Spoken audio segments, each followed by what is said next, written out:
Hello guys, PLS subscribe my channel. दूसरी तरफ आरव को गोली लग जाती है, कारण अभी भी गोलियां चल रही थी। नहीं, आ रवव, शीना चिल्लाकर आरव को अपनी तरफ खींच लेती है। शीना डरो मत, गोली सिर्फ छू कर निकल गई है, तुम भागो मैं अभी आता हूँ, आरव ने शीना को धक्का देते हुए कहा।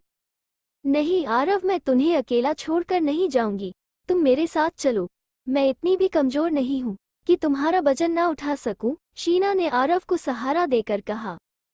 गोली आरव के पैर को छूकर निकल गई थी। आरव के पैर से खून बह रहा था, इसलिए चलने में थोड़ी मुश्किल हो रही थी।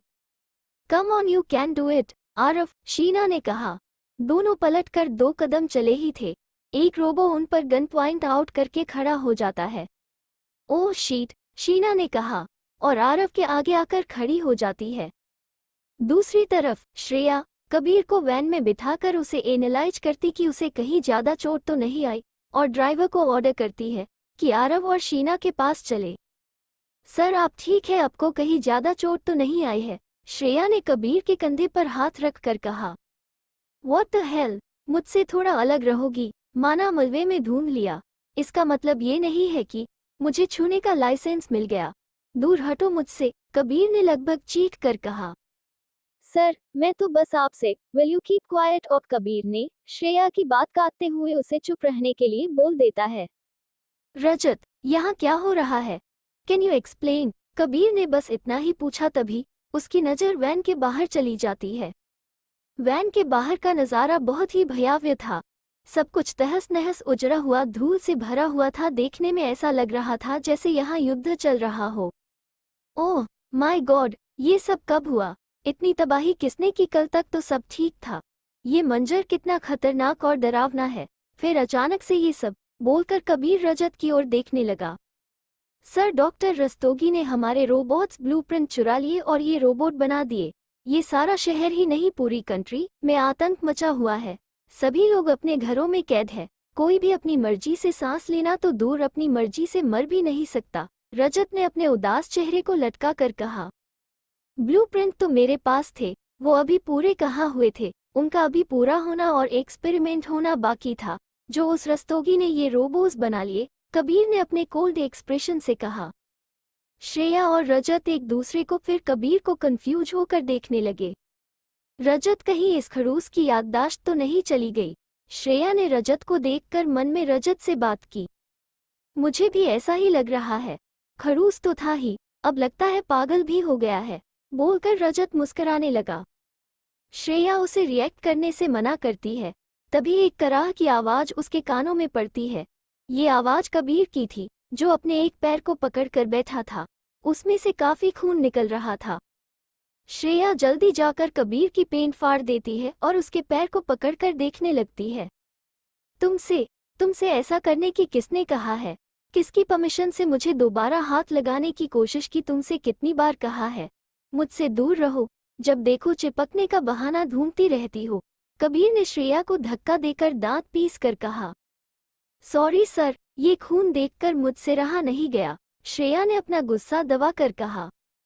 रजत जल्दी से कबीर का पैर चेक करता है, श्रेया से मन में बोला, श्रेया चोट थोड़ी गहरी है, सर आपको कहीं और चोट लगी है, कहीं आपको दर्द हो रहा है, रजत ने कबीर से पूछा।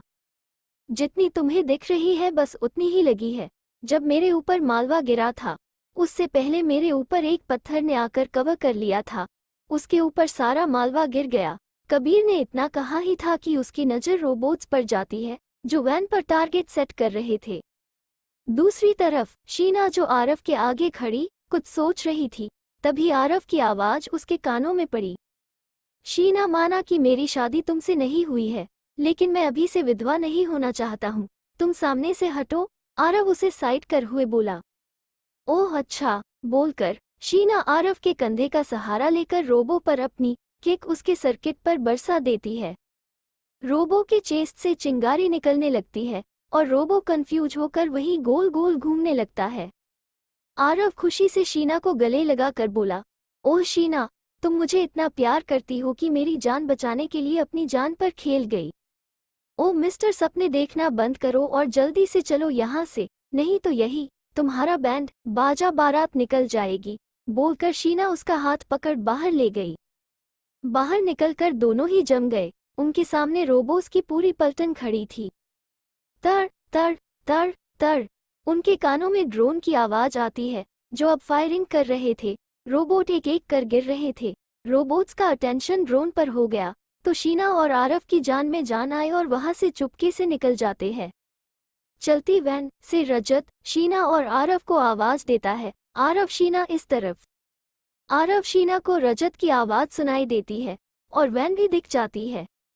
रोमी वैन उधर घुमा लो, रजत अपनी उंगली पॉइंट करके बोला। शीना आरव बचते बचाते वैन तरफ चलने लग जाते हैं।